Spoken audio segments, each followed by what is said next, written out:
शिवपाल यादव आज दो मोर्चों पर डटे थे। दिन भर वो बदायूं में अपने बेटे आदित्य यादव का इलेक्शन मैनेज कर रहे थे।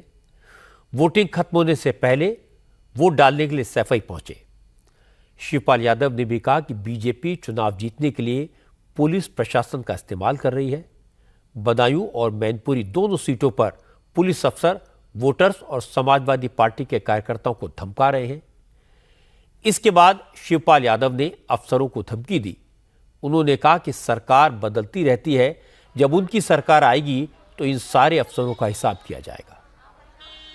चुनाव चल रहा है और जनता तो वोट कर रही है, लेकिन जितने भी पुलिस अधिकारी से लेकर के जिला प्रशासन से लेकर के जितनी क्रूरता से जनता के साथ जो व्यवहार और जो वोट परसेंटेज को रोका जा रहा है, इनको ये पता नहीं है कि सरकारें बदलती हैं और जब सरकार बदलेगी तब इनको पता चलेगा कि कितना इन्होंने जो लोकतंत्र का ये पर्व है और जनता वोट डालना चाह रही, ये बीएलओ से पर्चा छीड़ करके पुलिस अधिकारियों ने बदायूं से लेकर के यहाँ मैनपुरी और खासकर हमारे जसवंत नगर में परसेंटेज वोट बढ़ने ही नहीं दे रहे हैं।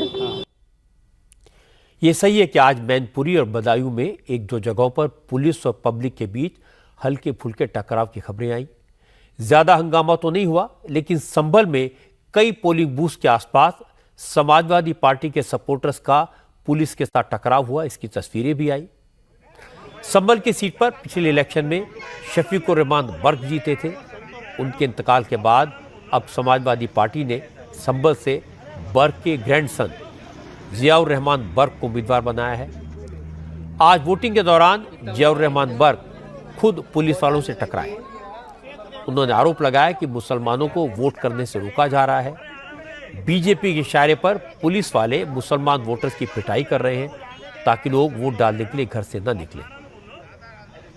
हमें अफसोस है कि जो लोकतंत्र इस देश के अंदर है, लोकतंत्र की धज्जियां उड़ाई जा रही हैं। चुनाव आयोग के आदेश को धज्जियां उड़ाई जा रही है। संभल लोकसभा क्षेत्र के चुनाव के अंदर जो चुनाव आयोग का निर्देश है, मतदान ज्यादा से ज्यादा हो। यहाँ का पुलिस प्रशासन चाहता है कि मतदान कम से कम हो। ये अजीब ताज्जुब की बात है। आप ये देखिए, जो हमारे बस्ते लगे हुए थे यहाँ पर, सीओ संभल अनुज कुमार, जिसने रामपुर में भी नुकसान पहुंचाया है, यहाँ पर बस्ते छीन करके हमारे आदमियों को ले गए। क्या मतलब है? पर्ची वो बना रहे हैं, क्या गुंडागर्दी वो थोड़ी कर रहे हैं? पर्ची बना रहे हैं, उनके बस्ते को छीन करके ले गए। बस्ते छीनने के बाद में उन लोगों को के साथ मारपीट की धमकियां दी गई और कई आदमियों को हमारे पकड़ लिया गया किसी बस्ता लगाने पर। और यहाँ तक कि बीएलओ, मैं भी आपके सामने दिखाता हूँ, सरकारी बीएलओ जो चुनाव आयोग की है, मेरी अपनी जाति नहीं है, इनकी लिस्टें छीन के ले गए। इंटेंशनली इसलिए बस्ते छीने जा रहे हैं कि पर्ची नहीं बने और वोट नहीं पड़े। ये चुनाव हो रहा है, ये मजाक हो रहा है। ईवीएम ऐसी है कि कहीं खराब थी, 2-2 घंटे बाद चालू हुई है। कुछ पे पता चल रहा है कि उनकी बैटरी डाउन है, उनसे काम नहीं कर रही कई। और खासतौर से पुलिस हड़का रही है।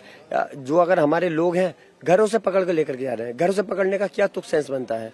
किस इस वजह से कि वो लोग जो है वोट नहीं डलवा सके। लेकिन फिर भी मैं आपसे कह रहा हूँ, हमारे लोग बुज़दिल नहीं है, हमारे लोग बहादुर लोग हैं। और ये लोग जितना ये परेशान करेंगे जाते करेंगे, उतने ज्यादा जज्बात से वोट डालेंगे और इंशाल्लाह हमारी सीट बहुत मजबूत तरीके से जीतेगी। चुनाव आयोग पे भी मैं शिकायत दर्ज करा चुका हूँ लखनऊ में। एक जमाना था जब उत्तर प्रदेश में समाजवादी पार्टी की सरकार थी और बीजेपी के लोग इसी तरह के आरोप लगाते थे कि उनके सपोर्टर्स को वोट नहीं डालने दिया जा रहा। असल में आज जिन सीटों पर यहां वोटिंग हुई वो ज्यादातर मुस्लिम डोमिनेटेड इलाके हैं।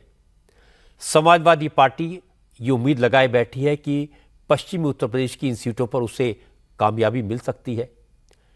यहां अखिलेश यादव ने पूरी ताकत लगाई, कई बार उम्मीदवार बदले, लेकिन आज जिस तरह से पोलिंग हुई उससे अखिलेश निराश दिखाई दिए, क्योंकि वोटर्स उतनी संख्या में नहीं निकले जितनी उम्मीद समाजवादी पार्टी के नेताओं को थी। मैनपुरी, फिरोजाबाद और बदायूं में परिवार की प्रतिष्ठा दांव पर है। संभल, आगरा, फतेहपुर सीकरी, बरेली और हाथरस ऐसी सीटें हैं जहां मुस्लिम वोटर्स अगर एक मुश्त समाजवादी पार्टी को वोट करते हैं तो उसे फायदा होगा। इसीलिए अखिलेश ने इन सारी सीटों पर हर बूथ पर पार्टी के नेताओं की ड्यूटी लगाई थी। समाजवादी पार्टी की कोशिश थी कि उनके ज्यादा से ज्यादा सपोर्टर्स पोलिंग बूथ तक पहुंचे और सुबह सुबह ही वोट डाल दें। और ये कोई गलत बात नहीं है, ये सब कोशिश करते हैं, करनी भी चाहिए। लेकिन जो छोटे मोटे झगड़े हुए वो ज्यादा वोट कराने के चक्कर में हुए। मुस्लिम वोटों की लड़ाई बंगाल में भी दिखाई दी। तीसरे फेज में पश्चिम बंगाल की 4 सीटों पर आज वोटिंग हुई। मुर्शिदाबाद, जंगीपुर, मालदा नॉर्थ और मालदा साउथ की सीटों पर आज लगभग 74% वोटिंग हुई। चारों सीटों पर ट्रायंगुलर फाइट है। फिलहाल 2 सीटें ममता बनर्जी की पार्टी के कब्जे में है। 1 सीट पर कांग्रेस है और 1 सीट पर बीजेपी का एमपी है। जंगीपुर सीट पर तृणमूल कांग्रेस के सिटिंग एमपी खलीलुर रहमान का मुकाबला बीजेपी के धनंजय घोष और कांग्रेस के मुर्तजा हुसैन मुकुल से है। मालदा नॉर्थ सीट पर बीजेपी के सिटिंग एमपी खगेन मुर्मू की टक्कर तृणमूल कांग्रेस के प्रसून बनर्जी और कांग्रेस के मुश्ताक आलम से है। मालदा साउथ सीट पर कांग्रेस ने सिटिंग सांसद हाशिम खान चौधरी की जगह ईशा खान चौधरी को टिकट दिया है। उनका मुकाबला बीजेपी की श्री रूपा मित्रा चौधरी और तृणमूल कांग्रेस के शाहनवाज अली रेहान से है। मुर्शिदाबाद से इस बार ममता ने अपने सांसद अबू ताहिर खान को उम्मीदवार बनाया है, जिनकी टक्कर सीपीएम के मोहम्मद सलीम और बीजेपी के गौरी शंकर घोष से है।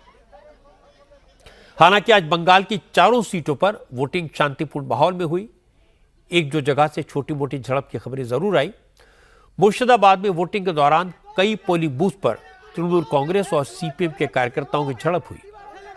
सीपीएम के कैंडिडेट मोहम्मद सलीम ने इल्जाम लगाया कि बंगाल की पुलिस तृणमूल कांग्रेस के कैंडिडेट्स की मदद कर रही है। जानबूझकर लेफ्ट फ्रंट के कार्यकर्ताओं को परेशान किया जा रहा है। मोहम्मद सलीम जब गांव के इलाकों में पोलिंग स्टेशन पर गए तो ममता बनर्जी के सपोर्टर्स ने उनके खिलाफ नारेबाजी की। उन्हें पोलिंग बूथ में जाने से रोका गया।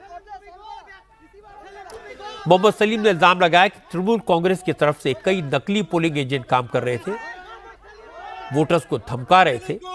मोहम्मद सलीम ने तृणमूल कांग्रेस की गुंडागर्दी के खिलाफ धरना दिया।